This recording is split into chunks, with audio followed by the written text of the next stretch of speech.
আসসালামু আলাইকুম। আজকের ভিডিওতে আমরা এইচএসসি মনোবিজ্ঞান ব্যবহারিক পরীক্ষার অন্যতম গুরুত্বপূর্ণ একটি পরীক্ষণ তাৎক্ষণিক স্মৃতির প্রসার নির্ণয় এর সম্পূর্ণ ল্যাব খাতার লেখাটি দেখব। তোমরা স্ক্রিনে দেওয়া লেখাটি দেখে খুব সহজেই তোমাদের ব্যবহারিক খাতাটি তৈরি করে নিতে পারবে। সম্পূর্ণ লেখাটি নিখুঁতভাবে পেতে ভিডিওটি না টেনে শেষ পর্যন্ত দেখো। আর মনোবিজ্ঞানের এরকম সব ব্যবহারিক এবং শর্ট সাজেশনের ভিডিও নিয়মিত পেতে আমার চ্যানেলটি এখনই সাবস্ক্রাইব করে পাশে থাকা বেল আইকনটি অন করে দাও। পরীক্ষণের শিরোনাম তাৎক্ষণিক স্মৃতির প্রসার নির্ণয়, determination of immediate memory span. প্রথমে কি আছে ভূমিকা, সমস্যার প্রকৃতি, মানুষের উদ্দীপক গ্রহণ এবং তা তাৎক্ষণিকভাবে মনে রাখার ক্ষমতা অসীম নয়। কোনো তথ্য দেখার পর বা শোনার সাথে সাথে মানুষ কোনো প্রকার ভুল ছাড়া ক্রমানুসারে যতটুকু মনে রাখতে পারে তাকে তাৎক্ষণিক স্মৃতির প্রসার বলে। এটি স্বল্পস্থায়ী স্মৃতির ধারণ ক্ষমতা নির্দেশ করে। তাৎক্ষণিক স্মৃতির প্রসার বলতে কি বোঝো বা তাৎক্ষণিক স্মৃতির প্রসার কি, এ ধরনের কোশ্চেন কিন্তু তোমাদের ভাই করতে পারে প্র্যাকটিক্যালি। হ্যাঁ, ঐতিহাসিক পটভূমি। 1887 সালে জোসেফ জ্যাকবস মনোযোগ ও বুদ্ধিমত্তা পরিমাপের জন্য প্রথম স্মৃতির প্রসারের পরীক্ষা করেন। পরবর্তীতে 1956 সালে মনোবিজ্ঞানী জর্জ মিলার তার গবেষণায় দেখান যে একজন প্রাপ্তবয়স্ক মানুষের তাৎক্ষণিক স্মৃতির প্রসার সাধারণত 7 ± 2, অর্থাৎ সাথে সাথে 2 প্লাস হতে পারে অথবা মাইনাস হতে পারে। ওকে, সাথে সাথে 2 প্লাস করলে কত আসে 9, আর মাইনাস করলে কত আসে 5, অর্থাৎ 5 থেকে 9টি একক তথ্যের মধ্যে সীমাবদ্ধ। সমস্যার বিবৃতি। বর্তমান পরীক্ষণের সমস্যাটি হলো শ্রুতিগত উদ্দীপকের শোনা সংখ্যা ক্ষেত্রে পরীক্ষণ পাত্রের তাৎক্ষণিক স্মৃতির প্রসার নির্ণয় করা। গুরুত্ব। দৈনন্দিন জীবনে পড়াশোনা, হিসাব নিকাশ এবং যে কোনো জরুরি তথ্য তাৎক্ষণিকভাবে মনে রাখার ক্ষেত্রে স্মৃতির প্রসার জানা অত্যন্ত গুরুত্বপূর্ণ। এর মাধ্যমে ব্যক্তির মনোযোগের গভীরতা ও মানসিক সক্ষমতা যাচাই করা যায়। এখন আসি প্রকল্পে। সাধারণ তাত্ত্বিক নিয়মানুযায়ী পরীক্ষণ পাত্রের তাৎক্ষণিক স্মৃতির প্রসার 7 ± 2, অর্থাৎ 5 থেকে 9টি সংখ্যার মধ্যে থাকবে। এটা হচ্ছে এই পরীক্ষণের প্রকল্প। চল, কি চল আছে? 2টা চল আছে, অনির্ভরশীল চল এবং নির্ভরশীল চল। অনির্ভরশীল চল কি? পরীক্ষক কর্তৃক পঠিত বিভিন্ন দৈর্ঘ্যের সংখ্যার তালিকা, মানে উদ্দীপকগুলো। আর নির্ভরশীল চল কি? পরীক্ষণ পাত্র কর্তৃক সঠিকভাবে পুনরুৎপাদনকৃত সংখ্যার সংখ্যা বা উত্তর, প্রতিক্রিয়া। নির্ভরশীল চল কি? পরীক্ষণ পাত্র কর্তৃক সঠিকভাবে পুনঃস্মরণকৃত সংখ্যার সংখ্যা বা উত্তর, মানে হচ্ছে প্রতিক্রিয়া। তারপরে নাম্বার 2 কি আছে? পদ্ধতি ও কার্যক্রম। কি লেখা আছে? খাতার বাম পাশের পাতা মানে সাদা পেজে পেন্সিল দিয়ে লিখবে। কি লিখবে? পরীক্ষণের নকশাটা লিখবে। ওকে। আর লেখাগুলো সবসময় ডান পাশে লিখবে খাতার মধ্যে, যেগুলো দাগ দেওয়া আছে খাতার মধ্যে, ওখানে লিখবে। এই পরীক্ষণে একক পরীক্ষণ পাত্র নকশা ব্যবহার করা হয়েছে। এখানে পরীক্ষক উদ্দীপক মানে সংখ্যা উপস্থাপন করবেন এবং পরীক্ষণ পাত্র সরাসরি তার প্রতিক্রিয়া জানাবেন। কোনো সারিতে ভুল করলে তার বিকল্প সারি দেওয়া হবে। পদ্ধতি। পরীক্ষণে ক্রমাগত ঊর্ধ্বমুখী পদ্ধতি ব্যবহার করা হয়েছে। প্রথমে 3টি সংখ্যার ছোট সারি দিয়ে শুরু করে ক্রমান্বয়ে 4, 5, 6 এভাবে সারির দৈর্ঘ্য বাড়িয়ে পরীক্ষা করা হয়েছে। যন্ত্রপাতি কি কি ছিল? 3 থেকে 10টি সংখ্যা সম্বলিত মূল ও বিকল্প সংখ্যার তালিকা, একটি স্টপওয়াচ, স্কোরিং শিট, কলম এবং পরীক্ষক ও পরীক্ষণ পাত্রের মাঝে আড়াল করার পর্দা। পরীক্ষণ পাত্রের বর্ণনা। নাম, যে পরীক্ষণ পাত্র থাকবে তার নামটি এখানে দিতে হবে। বয়স কত? তার বয়স জানতে হবে তার কাছ থেকে, তার বয়স কত ছিল সেই বয়সটা এখানে লিখে দিবে। লিঙ্গ, সে কি পুরুষ অথবা মহিলা? পুরুষ হলে পুরুষ লিখবে, মহিলা হলে মহিলা লিখবে। শিক্ষা, সে কোন লেভেল পর্যন্ত পড়াশোনা করছে রানিং অবস্থায় সেটা লিখে দিবে। শারীরিক ও মানসিক অবস্থা, সুস্থ ও স্বাভাবিক। আরটা লিখতে পারো আর্থিক অবস্থা, মধ্যবিত্ত, উচ্চবিত্ত না নিম্নবিত্ত, এটাও লিখে দিও। পরীক্ষণ কাল, তারিখ, যে তারিখে পরীক্ষাটা করা হয়েছে ওই তারিখটা লিখে দিবে এখানে। সময়, কোন সময়ে পরীক্ষণটা করা হয়েছে সেটা লিখে দিবে সময়টা। স্থান, যে স্থানে তুমি করেছো, যে কলেজে করেছো সেই কলেজের নাম দিয়ে কলেজের মনোবিজ্ঞান গবেষণাগার। পরীক্ষণ পাত্রের প্রতি নির্দেশনা, তুমি শান্ত হয়ে বসো, আমি তোমাকে কিছু সংখ্যা পড়ে শোনাবো। প্রতিটি সংখ্যা পড়ার মাঝে 1 সেকেন্ড বিরতি থাকবে। আমার পড়া শেষ হওয়া মাত্রই তুমি সংখ্যাগুলো ঠিক যেভাবে শুনেছো সেই সিরিয়াল অনুযায়ী বলবে। এইভাবে লিখতে হবে। কার্যপ্রণালী।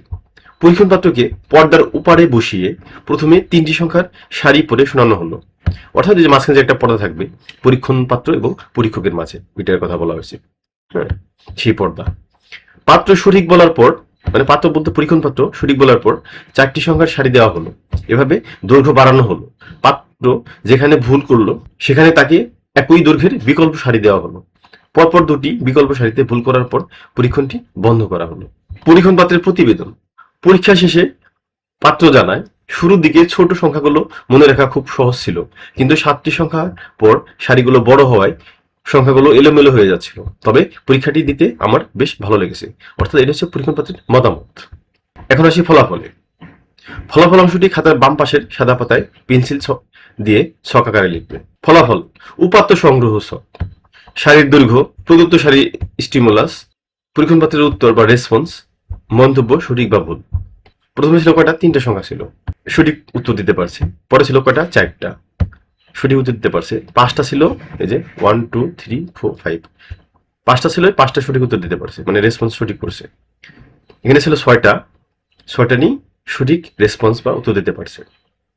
ছিল 7টা, 7টারই সঠিক রেসপন্স বা সঠিক উত্তর দিতে পারছে। ছিল 8টা, 8টার এখানে এসে কি করছে? সে ভুল করছে, সে সঠিক উত্তর দিতে পারেনি। তাহলে তখন কি করবে? যখন সে ভুল করেছে, তার মানে তাকে 8টার ক্ষেত্রে বিকল্প যে আবার আছে, ডিজিটগুলো আছে, সেগুলো দিতে হবে। দেওয়ার পরে সে আবার বলতে পারে কিনা। এখানে সে কিন্তু আবার দ্বিতীয়বার বিকল্প দেওয়ার পরে সে কিন্তু বলতে পারছে, সঠিক 8টা বলতে পারছে।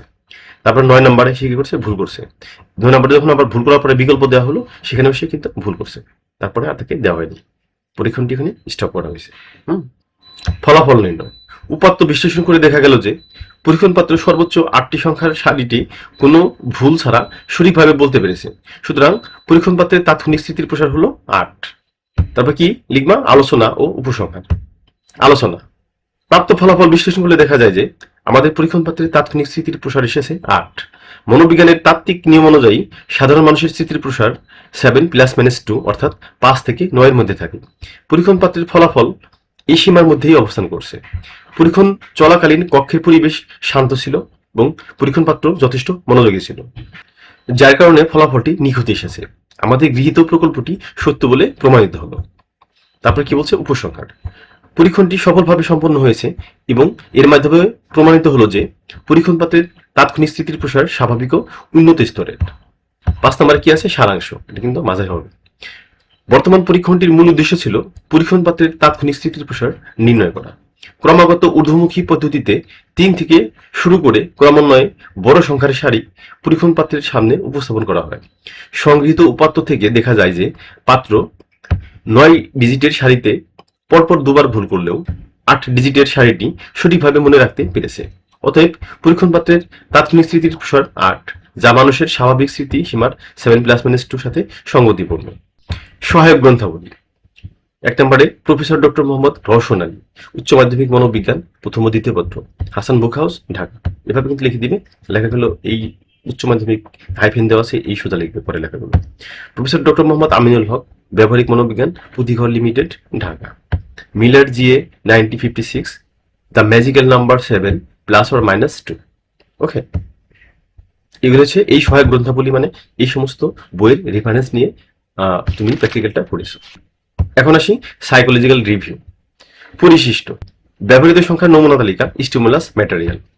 পরীক্ষণ পাত্রের তাৎক্ষণিক স্মৃতির প্রসার পরীক্ষার জন্য যে মূল এবং বিকল্প সংখ্যার সারিগুলো ডিজিট সেট ব্যবহার করা হয়েছিল তা নিচে দেওয়া হলো।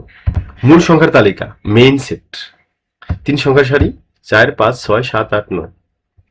বিকল্প সংখ্যার তালিকা বা অল্টারনেট সেট, পাত্র ভুল করলে দেওয়ার জন্য 3 4 5 6 7 8 9, এই যে 9 পর্যন্ত আছে। খাতা সাজানোর নতুন সিকোয়েন্স।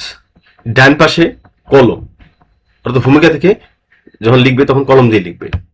আর বাম পাশে মানে সাদা যে পার্টটুকু থাকে, শুধু হোয়াইট পার্ট অপোজিটে, হ্যাঁ, খাতা পেজ উল্টালে সেখানে পেন্সিল দিয়ে লিখবে। পরীক্ষণের নকশা। ডান পাশে কলম, পদ্ধতি ও কার্যক্রম। বাম পাশে পেন্সিল, ফলাফল বা উপাত্ত সংগ্রহের ছক। ডান পাশে কলম, বাকি সব পয়েন্ট, আলোচনা, সহায়ক গ্রন্থাবলী, বৈশিষ্ট্য। ঠিক আছে, এগুলো তোমরা কলম দিয়ে লিখবে। আশা করি আজকের এই ভিডিওটি দেখে তোমরা খাতায় যে লেখার অংশটুকু থাকে সেগুলো খুব সুন্দরভাবে লিখে নিতে পেরেছো। এই পরীক্ষণ বা প্র্যাকটিক্যাল থেকে ভাইবা পরীক্ষায় স্যাররা কি কি প্রশ্ন করে থাকেন তা নিয়ে খুব দ্রুত আমি চ্যানেলে একটি স্পেশাল ভাইবা ক্লাস নেব। তাই সেই গুরুত্বপূর্ণ ক্লাসটি মিস না করতে চাইলে চ্যানেলটি এখনই সাবস্ক্রাইব করে রাখো। ভিডিওটি তোমাদের বন্ধুদের সাথে শেয়ার করে দিও। কোনো প্রশ্ন থাকলে নিচে কমেন্ট করো। ধন্যবাদ। আল্লাহ হাফেজ।